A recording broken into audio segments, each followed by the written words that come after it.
Composition of atmosphere. अगर किसी को दिक्कत हो रही है ना, बोलो बोलो।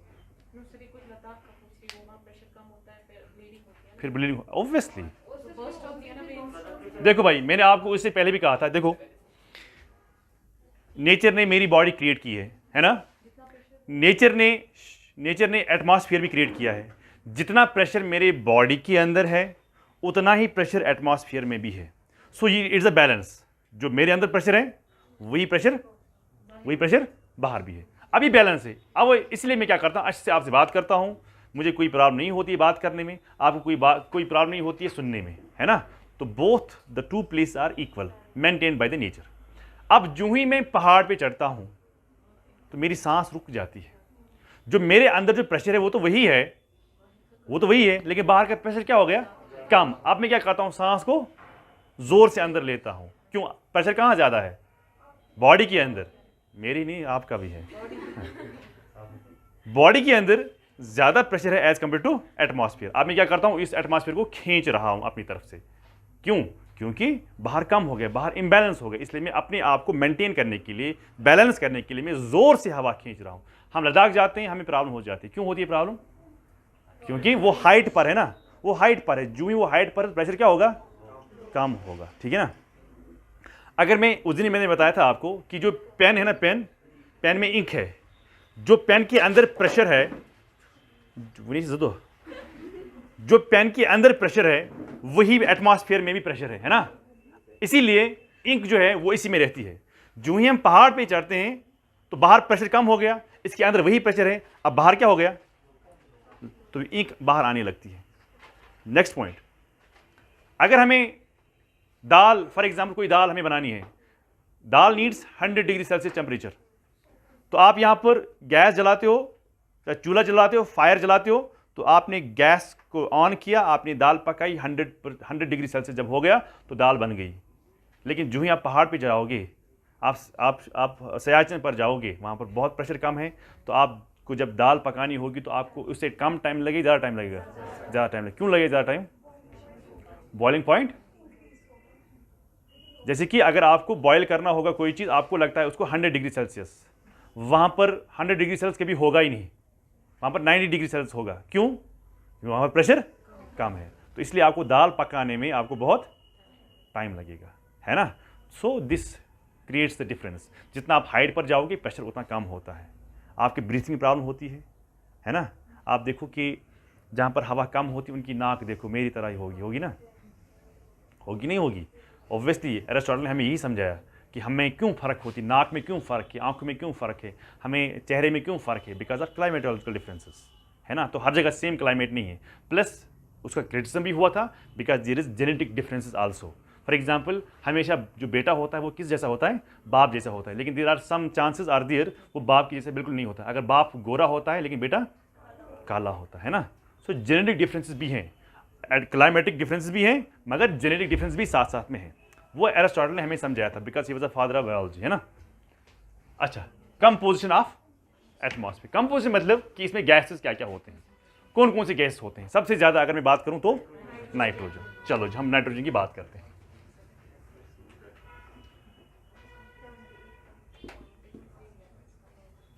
नाइट्रोजन, ओके, मोस्टली बुक्स लिखते हैं 78%, कहीं कहीं आप कुछ और देखो 78 पॉइंट समथिंग, कहीं पर आप देखो 77 पॉइंट समथिंग। हाँ, सो अराउंड हम मानते हैं 78%। तो नाइट्रोजन, है ना। नाइट्रोजन हमें क्या करता है, शाबाश आप बोलो जी, क्या करता है नाइट्रोजन, किस चीज के लिए हमें नाइट्रोजन जरूरत पड़ता है। 10th तक ही पढ़ा है ना हमने साइंस, 10th तक ही की बात मैं कर रहा हूं, मैं 11th 12th की फिजिक्स केमिस्ट्री की बात नहीं कर रहा हूं। शाबाश बोलो आप, हाउ इट हेल्प्स अस। शाबाश, व्हाट कमर्शियल, हाँ कंबशन, हाँ, और शाबाश शाबाश कोशिश करो, बोलो जल्दी। Proteins in terms of what,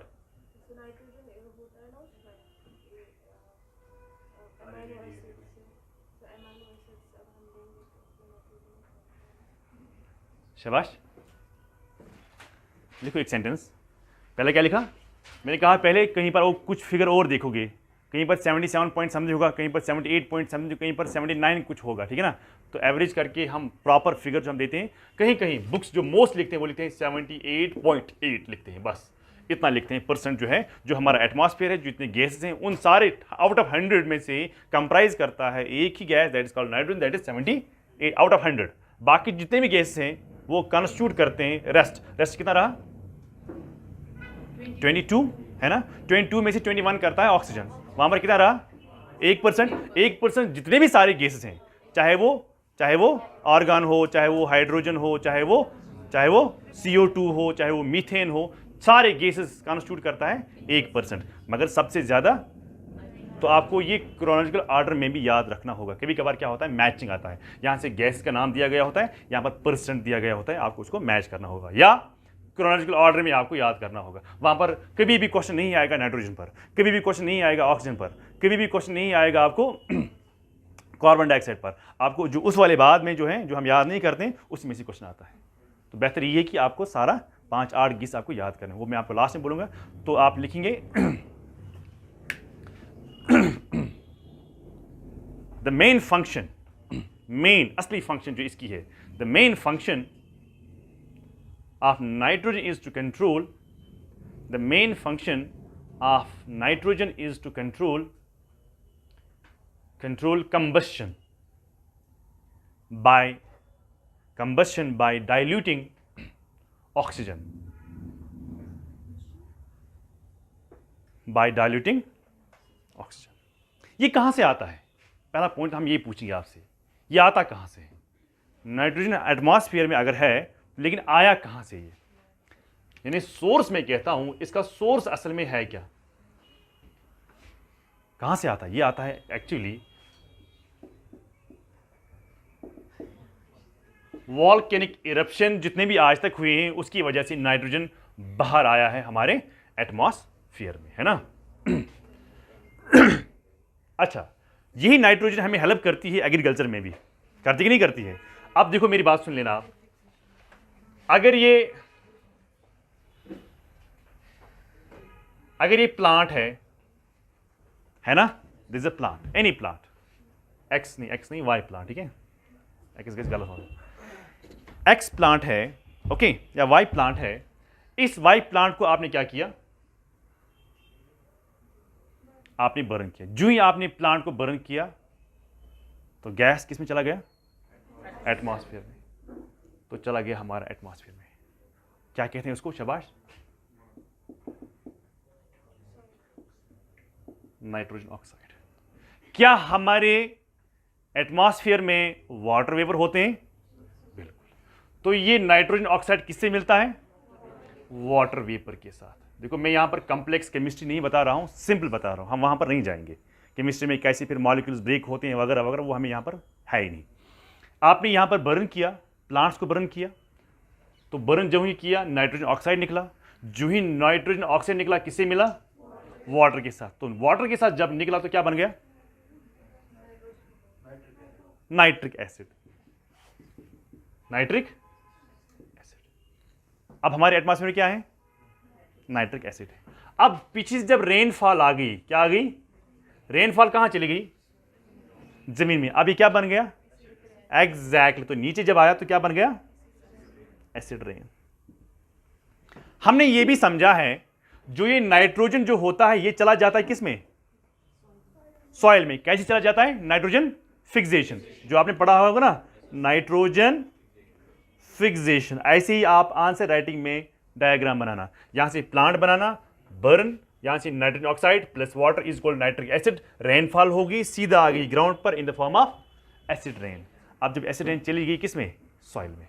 लेकिन हमें पता है कि नाइट्रोजन फिक्सेशन जो माइक्रो ऑर्गेनिज्म्स होते हैं, है ना, वो क्या करते हैं, वो इस नाइट्रोजन कहां लेते हैं, हम कहते हैं गैस को जाना किस में, सॉइल में, that is called nitrogen fixation, है ना। तो वो बैक्टीरिया कौन बैक्टीरिया है, राइजोबियम। मगर कुछ बैक्टीरिया ऐसे भी होते हैं हमारे अर्थ में जो नाइट्रोजन को निकालते हैं, सॉइल से लेते हैं एटमॉस्फेयर में। यानी ये था ऐसे, अब ऐसे भी होता है, उसको हम क्या कहते हैं, हाँ, एग्जैक्टली, डीनाइट्रिफिकेशन। तो जी ये याद रखना, ठीक है। अगर जब भी क्वेश्चन आएगा तो आंसर ऐसे ही बनाना। कैसे बनाना? पहले लिखना, साथ साथ में डायग्राम भी बनाना, ठीक है। यहां तक क्लियर कि नहीं हुआ? क्लियर? हाँ, हुआ कि नहीं हुआ? Okay.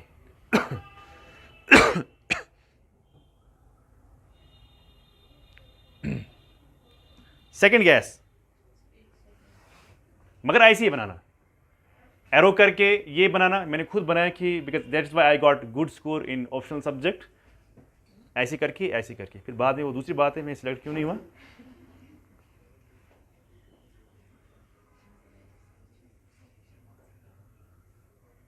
It's a big game, हाँ, played by big players. To qualify UPSC is a big game played by big players. बहुत सारे प्लेयर ऐसे होते हैं जो आधे रास्ते में मैदान छोड़ते हैं। They are not called big players, they are called छोटे प्लेयर्स हैं। मसला नहीं है यूपीएससी सिलेक्ट करना, मसला ये है कि आप कितनी देर तक यूपीएससी दे रहे हो, है ना। चलो मेरा आप करूं।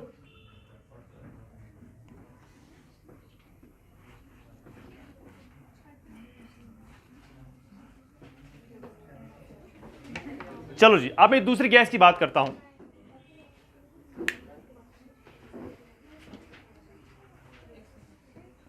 दूसरी गैस की बात करता हूं, सेकेंड, दैट इज कॉल्ड। आप लोग क्यों बातें करते हो? क्या वजह है आज? क्या दिल से आज? हाँ, वो आप क्यों नहीं पूछते मुझे? मैं इसलिए आपको हर बार बोलता हूं क्या मैं आगे जाऊं। हाँ जी, हाँ, वो प्रोसेस ये है कि जब सॉइल से ही गैस निकलेगी, बाहर जाएगी एटमॉस्फेयर में, है ना। There are also bacterias, some bacterias are there which are good for you, there are other bacterias which are harmful for you, है ना।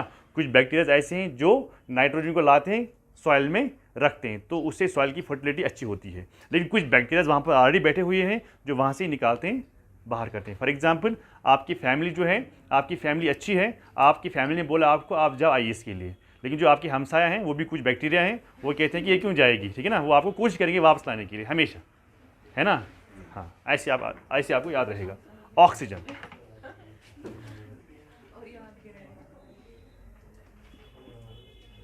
%21%, but I am saying figures may be very from book to book. हाँ, कहीं लिखा होगा 20 point something, कहीं लिखा है 21 point something, है ना।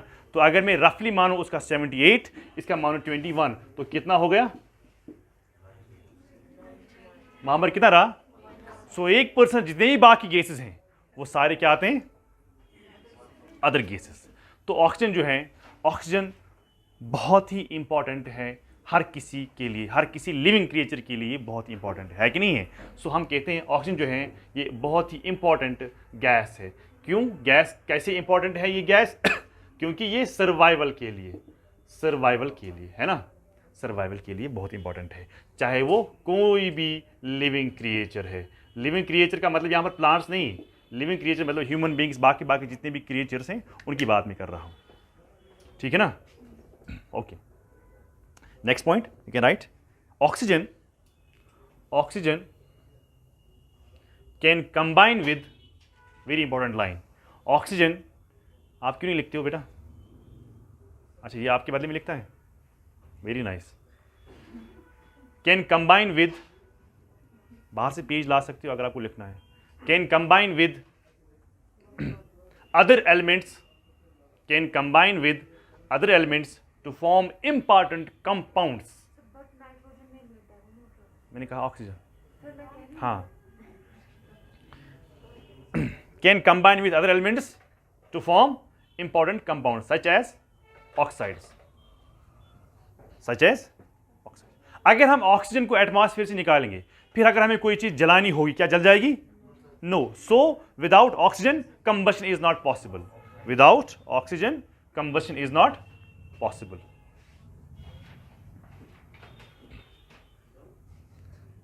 क्या लिखा आपने? Combustion is not possible without the presence of oxygen. अच्छा, oxygen is chemically, oxygen next point, is chemically very active, very active. In the atmosphere, oxygen is chemically very active in the atmosphere and is the product of photosynthesis.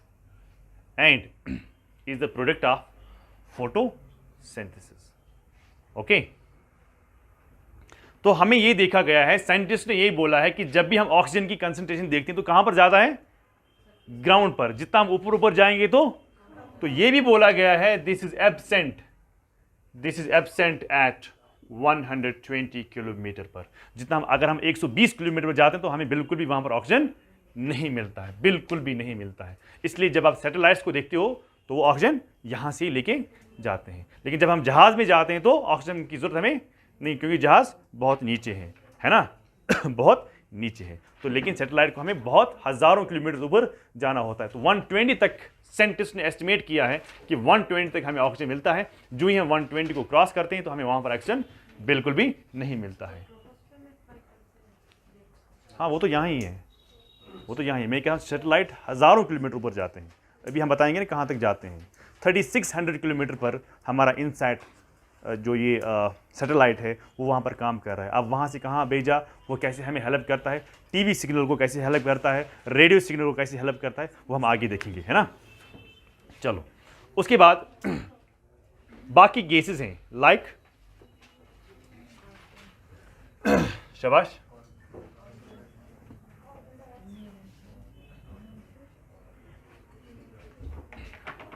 Carbon dioxide, है ना। Carbon dioxide भी बहुत ही important gas है कि नहीं है? बहुत ही, अगर गैस को निकाल जाएगा तो इम्बैलेंस हो जाएगा सारा वर्ल्ड। तो CO2 भी जरूरी है। फिर हो गया अगर ज़्यादा हो जाएगा दैट्स अ प्रॉब्लम, है ना। लेकिन इसकी कंसंट्रेशन अगर कम ही रहेगी, जो मेंटेन करती है बैलेंस हमारे एटमॉस्फेयर में, वो ज़रूरी है। यानी हर किसी गैस का होना ज़रूरी है, हर किसी लिविंग क्रिएचर का होना ज़रूरी है। जैसे कि मैं आपको ऐसे समझा सकता हूँ कि अब रमज़ान आ गया, अब डायलॉग वाला ख़त्म। जैसे कि अगर आपने बहुत सारे सबों ने सुना होगा कि जो कलीमुल्लाह थे वो बात करने जाते थे किस पर, हज़रत मूसा अलैहिस्सलाम, किस पर जाते थे? तो फिर इकबाल ने भी यही कहा था ना कि जलवा तूर तो अभी भी है लेकिन मूसा ही नहीं है। यानी टीचर्स अभी भी हैं पढ़ाने की, लेकिन मूसा ही नहीं है। यानी मूसा मतलब स्टूडेंट्स ही नहीं है जो इल्म हासिल करेंगे। तो उसको दीवार पर जब वो जा रहे थे, दीवार पर उसको नज़र पड़ी, उसने छुप के लिए देखी वहाँ पर। उसको दिमाग में ये ख्याल आया कि अल्लाह, अगर आपने मुझे क्रिएट किया, एज ए पैगम्बर को क्रिएट किया, मुझे किया, इबादत के लिए किया, तो इस छुपकिली को बनाने की क्या ज़रूरत थी। मतलब ये पैगम्बर को ख्याल आया अंदर से। ख्याल आते आते वो पहुंचा कहाँ पर? तूर पर। तो पूछने वाला था किसको? अल्लाह से। जो ही उसको पूछने वाला था, अल्लाह ने वहाँ से वापस बोला, ए मूसा, जब आप वहाँ से आ रहे थे तो छुपकिली को आप पर नज़र पड़ी थी, तो छुपकिली ने बोला था कि अगर मुझे बनाया था तो मूसा को क्यों बनाया था। ठीक है ना। So every creature is important, every creature is important. हम कहते हैं ना, जैसे कि फॉर एग्जाम्पल मॉस्किटो है, जब तक वो पैडी राइस को बाइट नहीं करेगा तब तक वो पैडी पक नहीं जाता। So every creature is important, है ना। Every creature is important in the so CO2 means carbon dioxide. इसका कंसेंट्रेशन बहुत कम, लाइक 0.0036% ऐसा कुछ है ना। हाँ, अभी आ रहा हूँ उसी बात पर आ रहा हूँ। Because of burning of fossil fuels it has increased. आ रहा हूँ। सो हम कहते हैं कि 21 + 78 = 99। तो जितने भी मैं गैस आप लिखूंगा वो सारे कंप्राइज करेंगे किसका? 1%। तो जो हम थर्ड नंबर पर लिखते हैं दैट इज 0.0036% जो है वो आज कंप्राइज करता है CO2 हमारे एटमॉस्फेयर में। तो हम कहते हैं it is very important gas, very important gas. Very मतलब meteorologically it is very important gas. Meteorologically it is meteorologically very important gas. कैसे? देखो भाई, ये हमारी अर्थ है, okay. For example this is CO2, okay, and this is sun. ऊपर से light आती है तो पास होती है, ट्रांसपेरेंट होती है किसका? Invisible rays, sorry visible rays का, जो सन से आती है। सन से जो विजिबल रेज आती हैं वो सीधा पास करके जाती है CO2 को, कहां जाकर स्ट्राइक करती है, मगर जो ही ये सरफेस क्या करती है, इसको एब्जॉर्ब करती है। एब्जॉर्ब करने के बाद रिलीज होती है, लेकिन रिलीज होने के बाद ये वापस यहां नहीं जाती है, ये इसको ओपैक यही बनता है, ये यहां भी रुकती है। इसीलिए आपको यहां पर पसीना आता है, आपको गर्मी क्यों महसूस होती है। अगर CO2 इस रे को यहां ही रोक लेती, अगर यहां ही रोक लेती, फिर ये मैकेनिज्म जो नीचे आपको आज हो रहा है ये सब कुछ नहीं हो जाएगा। सो जब वहां से रेज आती हैं वो इन गैसेस को पास करके स्ट्राइक करती है अर्थ के साथ। अर्थ क्या करती है, एब्जॉर्ब करती है, एब्जॉर्ब करने के बाद रिलीज करती है। जब जूं ही रिलीज करती है तो किसे लगती है, सो कार्बन डाइऑक्साइड क्या करता है, इसको it become as an opaque. Opaque मतलब ये इसको यहां ही रोक लेती है। That's why you feel what, you feel warmness. So you can write a sentence,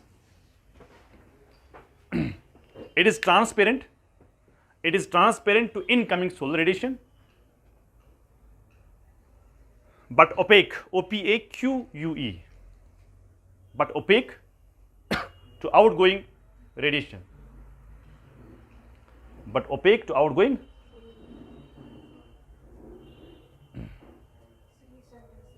हाँ क्या लिखा आपने, it is transparent to incoming solar radiation and opaque to outgoing terrestrial, terrestrial मतलब जो जमीन से निकलेगी, टेरेस्ट्रियल रेडिएशन।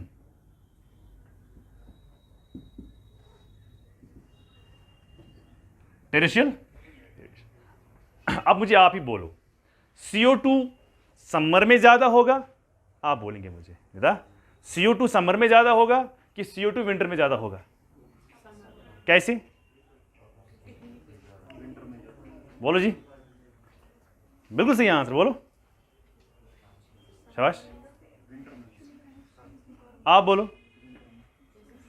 CO2 ज्यादा होगा समर में, आपने कहा कैसे होगा ज्यादा समर में, क्योंकि सोलर रेडिएशन ज्यादा होती है इसलिए आप ऐसा कह रहे हो। विंटर में क्या होगा, लेकिन विंटर में कहीं और सोलर रेडिएशन ज्यादा होगी ना, अगर हमारे यहां पर नहीं होगी ज्यादा लेकिन कहीं और तो होगी ना ज्यादा। देखो भाई याद रखना, जब समर की बात होती है, जब आज की बात होती है तो प्लांट लीव्स निकल के आते हैं, तो ये इस CO2 को प्यूरिफाई करता है, इसको कम करता है एटमॉस्फेयर में। जो ही विंटर आता है तो प्लांट्स जो हैं वो डॉर्मेंट हो जाते हैं, वहां पर फोटोसिंथेसिस नहीं होता है, इसलिए विंटर में ही ज्यादा इंक्रीज होता है CO2 का as compare to summers. So summer की अगर मैं बात करूं, हाँ अगर मैं समर की बात, जब वहां से रेज आ गई तो CO2 इसको नहीं रोक पाती है, सीधा जाती है कहां पर, स्ट्राइक करती है ग्राउंड के साथ। फिर जब ग्राउंड उसको एब्जॉर्ब करता है, एब्जॉर्ब करने के बाद क्या बन गया, ये मत बन गई डायरेक्ट, ये बन गई इनडायरेक्ट टेरेस्ट्रियल रेडिएशन। तो लगती है किसके साथ, गैस, फिर से गैस के साथ, गैस इनको यहां रोक लेती है, हाँ यहां से उनको, यहां से जब जाती है इनको ये यहां ही रोक लेती है, तो ये यहां ही रहती है ना, टेरेस्ट्रियल रेडिएशन यहां ही रहती है, तो उसकी वजह से हमें गर्मी होती है। अगर हम इसको हटाएंगे तो फिर टेरेस्ट्रियल कहां जाएगी, तो हमें गर्मी भी महसूस नहीं होगी। इसका मतलब CO2 जरूरी है ना। अब मैं कहता हूं कि अगर मैं समर की बात करूं, समर में क्या होता है, प्लांट लीव्स निकल के आते हैं, होता है कि नहीं होता है, प्लांट्स एक्टिव होते हैं। अगर मैं विंटर की बात करूं, प्लांट्स क्या होते हैं, प्लांट्स होते हैं डॉर्मेंट, उनके पास लीव्स नहीं है। जब लीव्स है नहीं, फोटोसिंथेसिस कहां से हो जाएगा, मत हो जाएगा। सो फोटोसिंथेसिस कहां होता है, फोटोसिंथेसिस कहां हो जाएगा, जब समर होगा। जब समर में फोटोसिंथेसिस हो जाएगा तो ऑक्सीजन और आएगा किसमें, एटमॉस्फेयर में, तो CO2 की कंसंट्रेशन कम हो जाएगी। सो समर में लेस होगा CO2, मगर ये इंक्रीज होगा CO2 कहां पर, विंटर में। क्यों, बिकॉज ऑफ फोटोसिंथेसिस। बस प्लांट्स एक्टिव होते हैं समर्स में, लेकिन विंटर्स में प्लांट्स डेड होते हैं। तो फोटोसिंथेसिस की जो प्रोसेस होता है वो ज्यादा होता है, क्योंकि लीव्स होते हैं कहां पर, प्लांट्स में। तो ऐसा विंटर में नहीं होता है, तो विंटर में इसलिए फोटोसिंथेसिस भी नहीं होगा, तो प्योर ऑक्सीजन ज्यादा आएगा भी नहीं, इसीलिए विंटर में CO2 की कंसंट्रेशन ज्यादा हो जाएगी। लेकिन समर्स में क्या होते हैं, लीव्स होते हैं, तो लीव्स में प्यूरिफाई आता, लीव्स की वजह से प्यूरिफाई हो जाता है हमारा एटमॉस्फेयर, तो इसलिए CO2 की कंसंट्रेशन कम जी है कम का मतलब ये नहीं कि बिल्कुल भी नहीं है कंसंट्रेशन। अगर होता है for example if it is 10%, assume मैं कर रहा हूं 10%, तो विंटर में 4% रहता है, लेकिन रहता है CO2।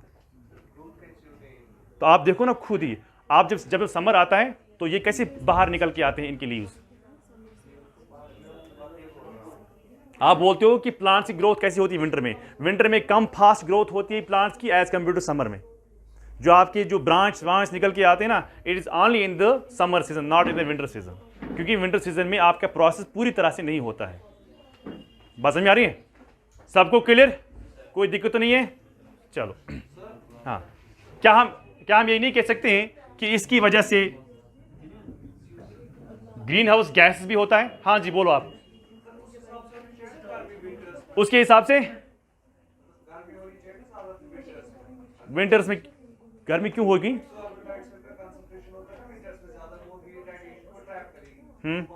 हीट जब आती नहीं है तो वो ट्रैप क्या करेगी विंटर्स में?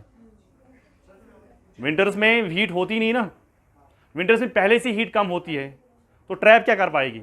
जब जब जब आप यहाँ आते हो, मैं पढ़ाता हूँ आपको, जब मैं पढ़ाऊंगा नहीं तो आप कहाँ यहाँ पर आएंगे? तो सिमिलरली जब CO2 की कंसंट्रेशन विंटर्स में ज़्यादा होता है तो ऑब्वियसली विंटर में ज़्यादा गर्मी होनी चाहिए, लेकिन जब हीट आई ही नहीं तो वो ट्रैप किसको करेगी?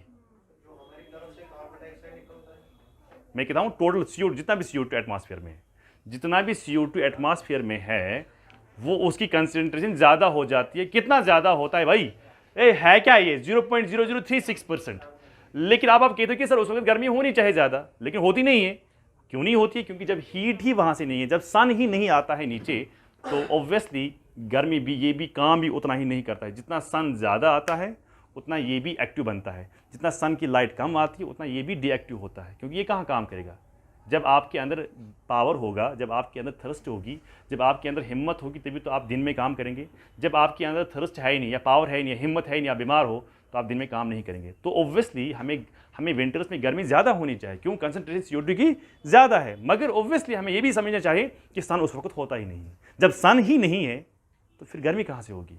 अगर विंटर्स में सन होता इन केस, तो फिर हमें बहुत ज़्यादा गर्मी होती। तो हम विंटर को विंटर नहीं कहते, है ना?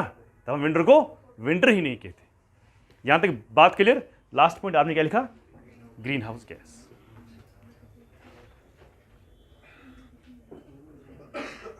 मगर हमने ये भी लास्ट में देखा कि सम डिकेड से, अगर हम 1-2 डिकेड पीछे जाएंगे, 2 डिकेड मतलब 20 साल, 1 डिकेड मतलब 10 साल, कि जो अगर मैं 2 डिकेड्स की बात करूं, अगर मैं 2 डिकेड्स की बात करूं, जो CO2 है, CO2 कंसंट्रेशन जो है वो इंक्रीज होगी। क्या होगी? कैसे इंक्रीज होगी? Because of fossil fuels. हाँ, जो हम इंक्रीज करते हैं, फॉसिल फ्यूल्स को हम जलाते हैं, इस इंक्रीज की वजह से इंक्रीज हो गया CO2 हमारे एटमॉस्फेयर में। जबकि इसकी कंसंट्रेशन सेम है। अब क्या होता है? समर्स में कम होता है, विंटर्स में ज्यादा होता है। लेकिन अब ज्यादा होने लगा है विंटर्स में, अब ज्यादा होने लगा है उनके समर्स में। कैसे होने लगा है? Because of burning of fossil. यहां तक सबको क्लियर? किसी को दिक्कत तो नहीं है ना? Okay, next.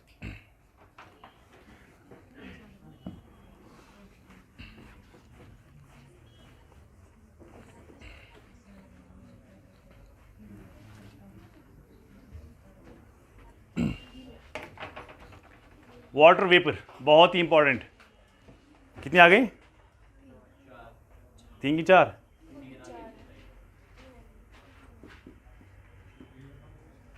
वाटर वेपर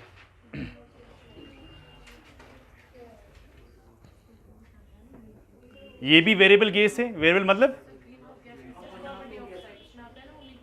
अभी पढ़ रहे हैं ना वो अलग अलग से। वाटर वेपर जो है ये भी बहुत ही इंपॉर्टेंट है और इसको माना जाता है ये भी वेरिएबल गैस है। वेरिएबल क्यों कहते हैं इनको? It varies from region to region, it varies from time to time. हमने देखा समर्स में CO2 कम हो रहा है, विंटर्स में CO2 ज्यादा हो रहा है, तो इसका मतलब ये वेरी हो गया। क्या हर जगह CO2 सेम मिलता है? ना। तो CO2 भी हम क्या मानते हैं? वेरिएबल गैस है। और वाटर वेपर जो है इसको भी हम क्या मानते हैं? वेरिएबल गैस है। ठीक है ना? अब वाटर वेपर ग्राउंड सरफेस से ज्यादा होता है कि अगर हम आल्टीट्यूड पर जाएंगे ज्यादा तो वहां पर वाटर वेपर ज्यादा होगा। शाबाश शाबाश। वाटर वेपर एटमॉस्फेयर में ग्राउंड यानी नीचे ज्यादा होगा कि अगर हम ज्यादा आल्टीट्यूड पर जाएंगे? आल्टीट्यूड पर। कैसे?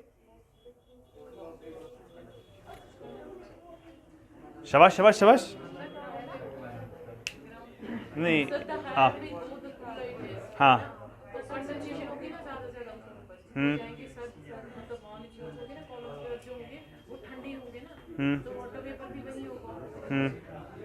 अब कहाँ होगा, ऊपर के नीचे? ऊपर की बात करें, देखो भाई गर्मी होती है अर्थ पर, ऊपर जाते हैं तो गर्मी ऊपर नहीं होगी, तो जहां पर ज़्यादा गर्मी होगी वहां पर इवापोरेशन ज़्यादा हो जाएगी। तो गर्मी कहां पर ज़्यादा है? ऑब्वियसली नीचे। जितना हम आल्टीट्यूड पर जाएंगे उतनी उतनी वाटर वेपर तो होगा, लेकिन कंसंट्रेशन उतनी उतनी कम होगी। For example this is water body, तो यहाँ पर हीट आ गई, यहाँ से मॉइस्चर निकला, जो जितना मॉइस्चर यहाँ वाटर वेपर यहाँ पर होगा उतना यहाँ पर नहीं होगा, उतना यहाँ पर नहीं होगा, उतना उतना कम कम हो जाएगा। So higher we go the water vapour decreases. सो इसका मतलब है वाटर वेपर जो है ये वेरिएबल गैस है, with altitude water vapour decreases, with altitude water vapour decreases. दूसरा पॉइंट, एक पॉइंट ये था कि अगर हम ऊपर जाएंगे, हाँ रिपीट, अगर ये अर्थ ये वाटर बॉडी है, मेरा हाथ ये वाटर बॉडी है, अब जब सनलाइट आई किस पर पड़ी? वाटर बॉडी पर। यहां से क्या होगी? इवापोरेशन। इवापोरेशन जब हो जाएगी, जितना इवापोरेशन वाटर वेपर यहां पर होगा उतना यहां पर नहीं होगा, उतना यहां पर नहीं होगा, उतना यहां पर नहीं होगा। सबसे ज्यादा कहां पर होगा? नजदीक होगा वाटर बॉडी के। तो वाटर बॉडी कहां पर है? लैंड पर। तो ऑल्टीट्यूड क्या है? ऊपर। जितना हम ऊपर जाएंगे उतना कम कम हो जाएगा। सेकंड पॉइंट ये है, वाटर वेपर कहां पर ज्यादा होंगी? इक्वेटर पर और पोल पर। कैसे? क्योंकि गर्मी कहां पर है? ऑब्वियसली इक्वेटर पर। सो वाटर वेपर जो है is more at equator and less on poles. क्यों? क्योंकि हीट जो है वो यहां पर है, इवापोरेशन यहां पर ही हो जाएगी। यहां पर इवापोरेशन बहुत कम हो जाएगी क्योंकि बहुत कम सनलाइट है। समझे वहां कि ना? लिखो जल्दी। क्या हम ये भी नहीं कह सकते हैं कल क्वेश्चन पोल का आएगा नहीं, कल क्वेश्चन इक्वेटर का नहीं आएगा, कल आपको क्वेश्चन आएगा ट्रॉपिकल के बारे में, कल क्वेश्चन आएगा मिड लैटिट्यूड के बारे में। अगर आपको क्वेश्चन यही आएगा कि मुझे ये बोलो वाटर वेपर क्या है, ट्रॉपिकल एरिया में ज्यादा है कि मिड लैटिट्यूड में ज्यादा है? ऑब्वियसली ट्रॉपिकल एरिया में ही ज्यादा है ना? कभी कभार आएगा मिड लैटिट्यूड प्लस पोल आएगा, है ना? कभी कभार मिड लैटिट्यूड आएगा और पोल के बारे में आएगा। तो ऑब्वियसली, मगर कल अगर क्वेश्चन उल्टा आया, आपको बोलना होगा डिक्रीज कहां से हो जाएगा, इंक्रीज कहां से हो जाएगा। अगर इंक्रीज कहां से हो जाएगा? पोल टू इक्वेटर होता है ना। तो क्वेश्चन को हमेशा अच्छी तरह से पढ़ना चाहिए। मैंने आपको बहुत बार बोला कि जब भी क्वेश्चन आता है ना, क्वेश्चन आता है क्वेश्चन नंबर 10 ऐसे आता है, फिर यहां पे लिखा है नॉट करेक्ट। आप क्या पढ़ते हो? देखो भाई, आप पढ़ते हो पूरा सेंटेंस, फिर देखते हो करेक्ट। ये नॉट कहां पर लिखा होता है? डेलिबरेटली कॉर्नर में, ताकि आपको इस पर नजर नहीं पड़ेगी, आप उसको अकॉर्डिंगली आंसर मारेंगे, जो कि गलत होता है। तो इसलिए प्लीज बहुत बार हम जितना भी हम अपने आप को समझाते हैं ना, उतना हम अब ये गलती करते हैं। हम यहाँ पर हमेशा यहाँ पर होता है टेस्ट, होता है ना, हर रोज के बाद 1 दिन या 2 दिन के बाद टेस्ट होता है ना। यहाँ पर टेस्ट क्या होता है? वो आपस में डिस्कशन होता है। आप देखो कि मैंने डेलिबरेटली वही लिखा होता है नॉट करेक्ट, इनकरेक्ट, तब भी आप यहाँ पर गलती करते हो कि नहीं करते हो? तो वो असल में इसलिए होता है ताकि आप अपने आप को स्ट्रांग बनाएंगे। जब फाइनल एग्जाम होगा वहां पर कोई गलती ना हो जाएंगे आपसे। लिखो sentence, right sentence. It absorbs, कौन? Water vapour. It absorbs part of insulation from the sun. It absorbs, very important line, part of insulation from the sun and preserves the earth's radiated heat, and preserves earth's radiated heat.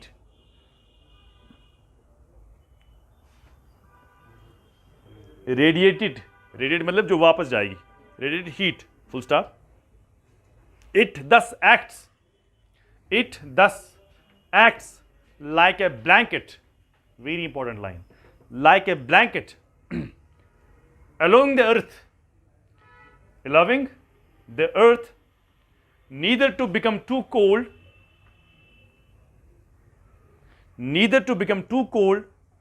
nor too hot, neither to become too cold nor hot, full stop. Water vapor also contributes to the stability and instability in the air.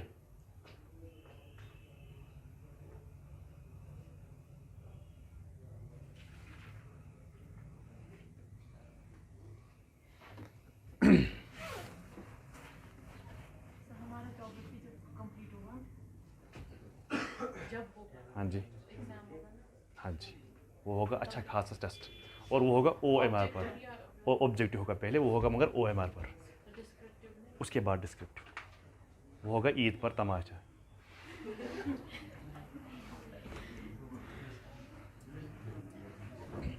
देखो question में ऐसे नहीं डालूंगा जैसे आपको लग रहा है, क्वेश्चन होगा ट्रिकी, हाँ ट्रिकी क्वेश्चन होंगे, प्लस जो राइटिंग वाले क्वेश्चन होंगे वो थोड़ा ट्विस्टेड होंगे, है ना। तो आप कोशिश करो, जिसको जहाँ पर गलती होगी वो हमें नोट डाउन करूँगा कि आपने कौन सी गलती कहाँ पर की, क्यों नहीं करनी चाहिए थी। चलो next is what ever is the number, next is methane. ये मीथेन कहाँ से आता है भाई? हाँ, मीथेन गैस कहाँ से आता है? कौन सा डंग? Cow dung cakes. तो हम कहते हैं डिकम्पोजिशन, है ना। हाँ, decomposition of waste products, decomposition of waste products, है ना। वेस्ट प्रोडक्ट्स मतलब यहां पर पर्टिकुलरली लिखना कौन सा प्रोडक्ट है ये, याद रखना, एनिमल वेस्ट। मेरी अंकल की डेथ होगी इसी की वजह से। वो जो होता है कुआं, जो होता है ना, जो हमारा एरिया है, कौन सा एरिया वो मैं नहीं बोलूँगा, जो हमारा एरिया है वहाँ पर हमारे बेल्ट में मीथेन निकलता है ज़्यादा। वो क्या था, कुएं को साफ़ करने के लिए, लेकिन अगर वो मेरे पास आया होता मैं उसको बोलता कि हमें यहाँ मीथेन निकलता है, शायद आप वहाँ शायद नहीं जाता। वो खुद टीचर थे लेकिन ये टीचर नहीं थे, है ना। वो शायद पढ़ाते थे इंग्लिश की, और मुझे याद नहीं ना, वो तब मैं बहुत छोटा था। वो गया था कुएं को साफ़ करने के लिए, अब वो साफ़ कर रहा था, लेकिन वहाँ से निकला मीथेन गैस, उसकी डेथ वहीं होगी। डिकम्पोजिशन ऑफ, मगर किसकी? And biological matter, and biological matter. ये भी वो गैस है जो कंट्रीब्यूट करता है ग्रीन हाउस गैसेस में, और कितना कंट्रीब्यूट करता है? लगभग 18% ये खुद ही कंट्रीब्यूट करता है, किसमें? ग्रीन हाउस गैस, है ना। और माना जाता है ये बहुत ही जोर वाली गैस है देन CO2। कितना जोर वाली है? 20 times more potent than what? Than CO2। उससे भी खतरनाक है, 20 टाइम्स ज्यादा जोर वाली चीज है ये। ओके, क्या हम ये कह सकते हैं कि ह्यूमन एक्टिविटीज जो हैं उसकी वजह से भी मीथेन इंक्रीज हो गए हमारे एटमॉस्फेयर में? तो क्या है वो human activities? Like landfills, comma, rice paddy agriculture, उससे भी ज्यादा होता है, याद रखना, राइस को ग्रो करने से। Rice paddy agriculture, natural gas system, rice paddy agriculture, natural gas system,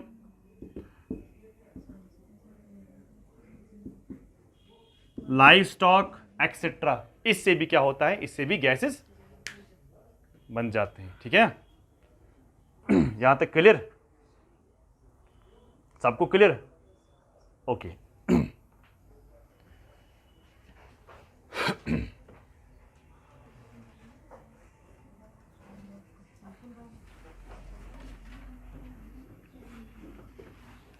now next case की अगर हम बात करेंगे, उसके बाद हम स्ट्रक्चर पर आएंगे, दैट इज वेरी इंपॉर्टेंट। उसमें से क्वेश्चन आते हैं, दैट इज ओजोन और O3। O2 जो है that is oxygen, O3 is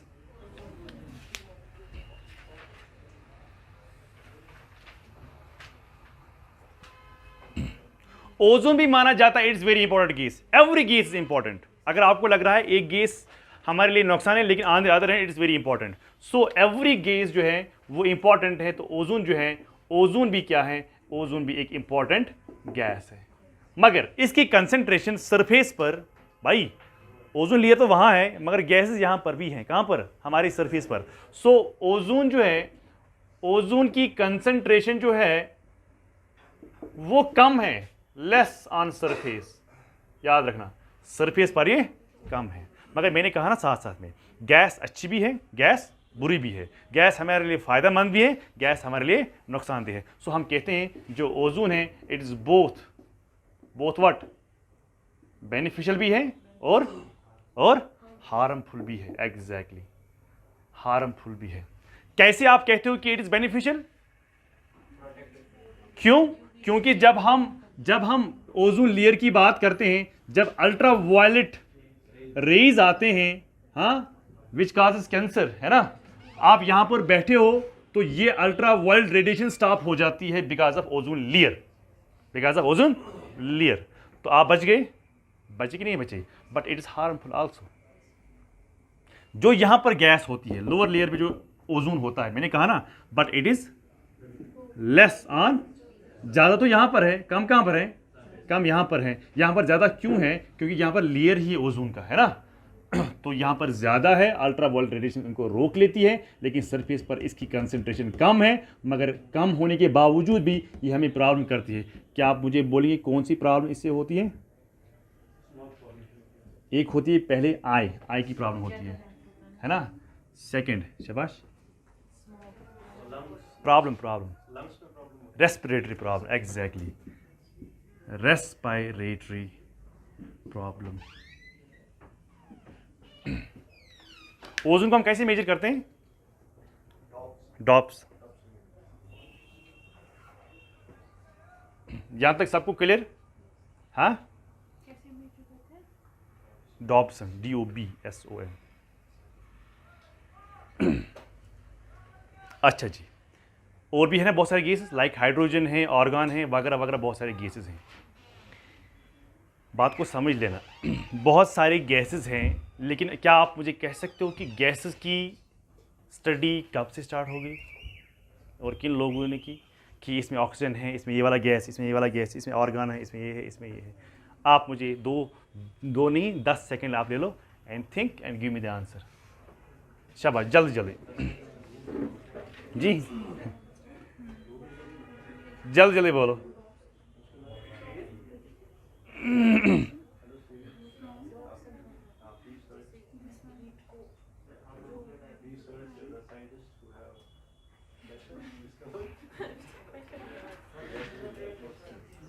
शाबाश, बोलो जल्दी। Take your time and think and give me the answer.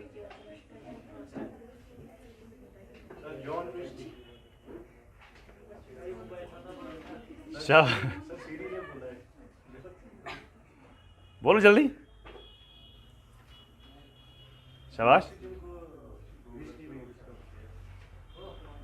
चलो इसके बारे में हम लास्ट में बात करते हैं।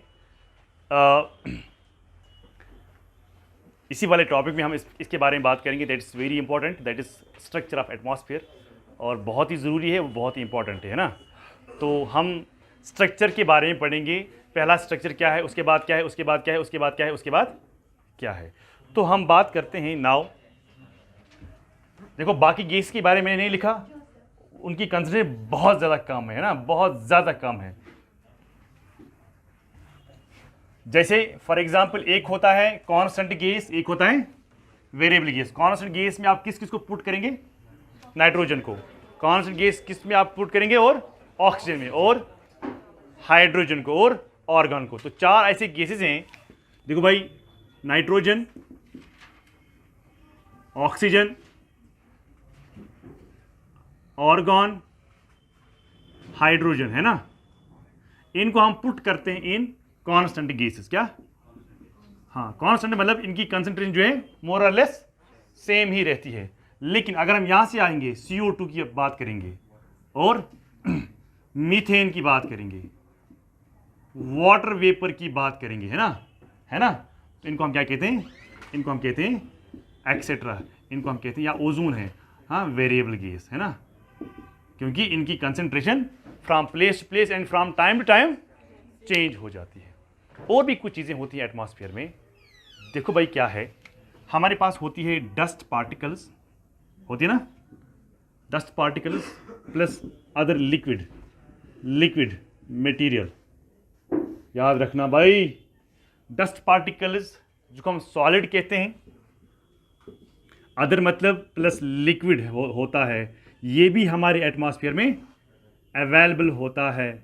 हाँ, इससे क्या मदद हमें मिलती है, इनको हम क्या कहते हैं? There is a collective term, there is term which is a collective term for both the two, solid plus liquid, that is called aerosols. Aerosols is a term which is used as a collective term.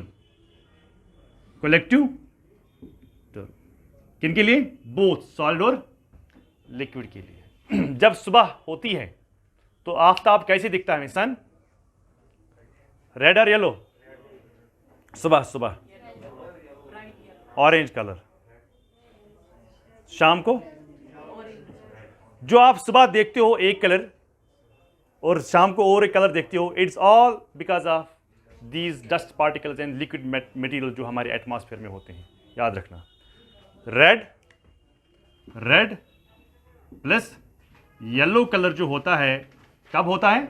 Sunset and sun rise के time पर होता है। This is all because of these dust particles and liquid material जो हमारे atmosphere में होता है।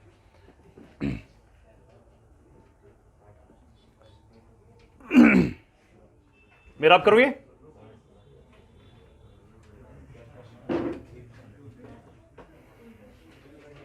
समझ में आ रहा है? इकरा इजी है ना?